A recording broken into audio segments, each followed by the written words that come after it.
The American Mind. Frankenstein's need for a servant was an expression of his diseased ego, so he created a demented, ugly creature, pathologically strong and huge. Dear Greg, the breakdown of establishment conditioning usually occurs first at the university level. Students refuse to accept the lie that our exploitation of the world's peoples is actually beneficial to them. They begin to refuse their share of the spoils. Huey Newton and Bobby Seale left the campus to form the Black Panther Party. The Students for a Democratic Society gave birth to the Weathermen. The rise of socio-political institutions to their present form and complexity was not the result of chance.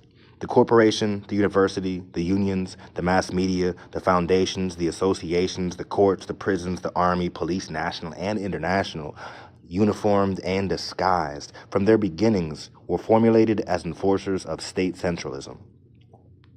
An examination focused on the history of all the major social political institutions of the United States, a study in the genetics of hierarchy, would certainly uncover the totally economic motive underlying the foundations of these institutions. For my purpose, I would broadly divide the major social political institutions into two classes. One designed by the state to move people into certain actions, and the other to discourage, curtail, or completely deny certain other actions. The unintelligible vastness of these institutions makes it seem impossible that they could be owned and operated by a relatively small number of men. But the truth of this can be demonstrated by documented evidence and irrefutable case studies. The modern industrial corporative city-based state could never function at all without hierarchical control and an acceptance by the people of the controlling hierarchy. Prior conditioning. Of course. The effects of ubiquitous self-negation inbred since childhood. Of course, again, certainly the pervasive nihilism of capitalist man. But these are simply effects. Western civilization is dying because it's tied into an economic system that was decadent 100 years ago. This system was certainly the calculated creation of a specific minority class. The rise of the manufacturing class was not spontaneous. It is perpetuated beyond the stage of decadence in spite of fits of outrageous disorder. Its seemingly remarkable ability to return from crisis is not proof of natural durability. Rather, it is proof of a destructive will to power at any cost. Frankenstein's need for a servant was an expression of his diseased ego, so he created a huge, pathologically strong, demented, ugly creature. He censored the beast's activity by making him underintelligent. He erected institutions flexible enough to keep the giant working, but rigid enough to forestall any growth of his mental faculties. A brain was grudgingly attached to the beast to provide a way for it to act. The beast worked and fought the enemies of his creator. The beast was content to watch the creator flourish. He lived through his creator, and when he finally saw himself as he was, he went mad. The corporation, the foundation, the association, the mass media, the state-controlled unions, the universities, and primary schools are all designed to move people into very specifically pre-ordered and monitored actions. The actual monitoring is done by a broader segment of the stratified slave state, but the pre-ordering is done by the 0.1%, the ruling class and governing elite of the corporative arrangement. The careful observer can see immediately how the guiding instructions are held together by red tape and rubber bands so that they can be very flexible when necessary. The corporation's flea market and the mass media are relatively new techniques of control, as are the institutional foundations and most of the associations. The foundations, whether family or corporate, are tax-exempt financial mechanisms ostensibly established for altruistic influences in the fields of art and culture generally. They subsidize scientific research, higher education, educational TV, etc. The Rockefellers alone control 13 such foundations, through which they also control the oil holdings of 90 to 100 nations in the third world countries, mainly. Holdings variously estimated in value from $10 to $14 billion. Similar foundations are controlled by the Fords, Kellogg's, and Carnegies, etc., etc. When the international business interests of these families' financial institutions are threatened, the tax-supported international police are activated. After the CIA fails, the special forces are called upon. When necessary, the Marine Corps and infantry intervene. Comrade George. American Justice.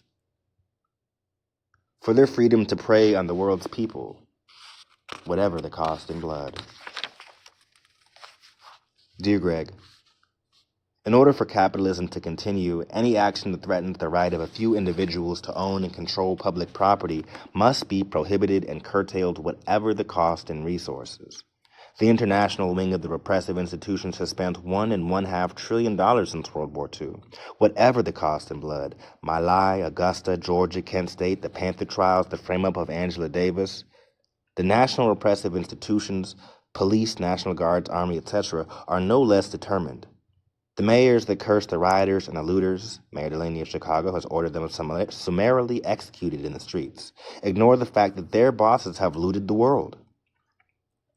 I refuse to make any argument with statistics compiled by the institutions and associations that I indict. Yet it is true that even official figures prove the case against capitalism. The Federal Bureau of Investigation compiles and indexes almost all information on crime in the United States.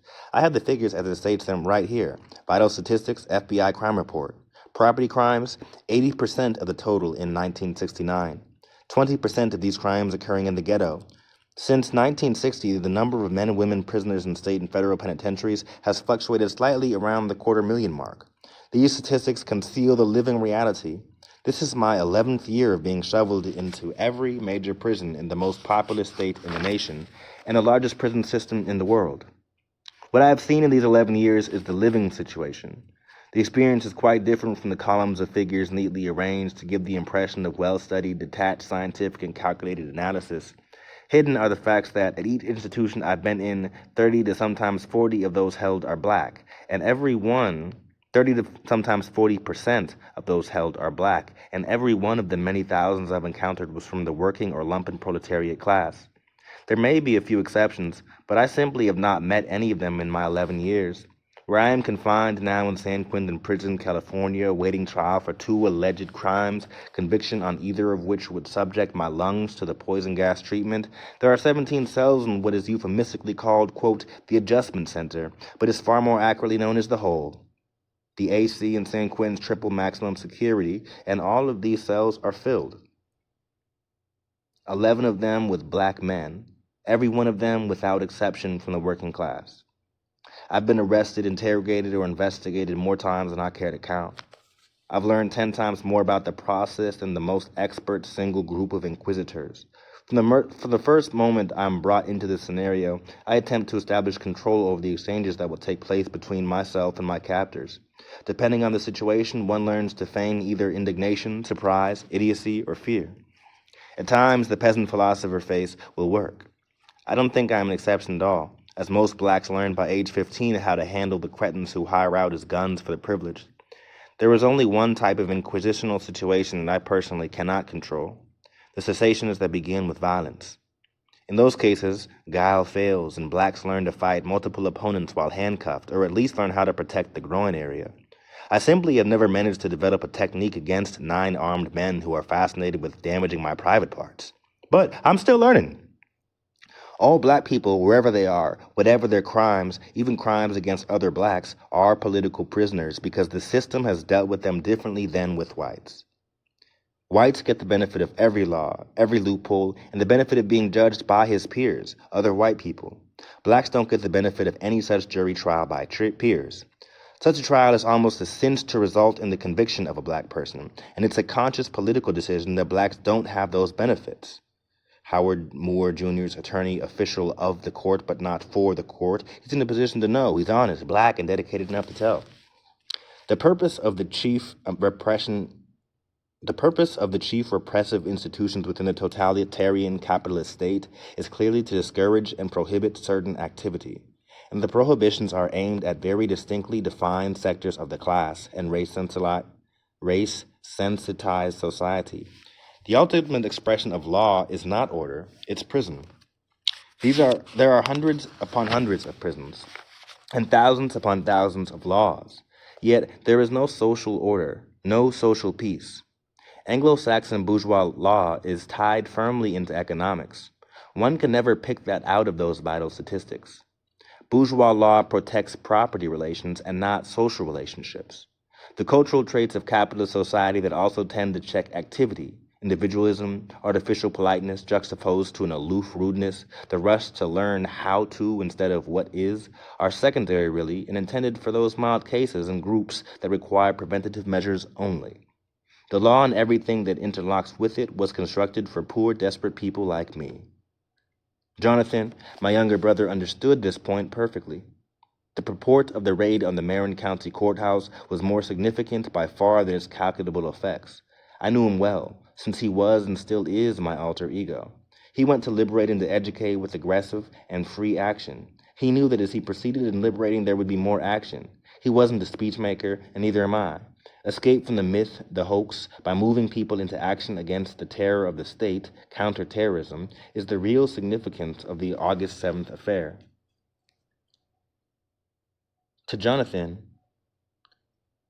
escape from the myth, the hoax, by moving people into action against the terror of the state, counterterrorism, is the real significance of the August 7th affair. To Jonathan, the striking exposure was audacity, and more audacity. Theory and practice, strategy and tactics were based in his mind on actual confrontation within this particular historical development.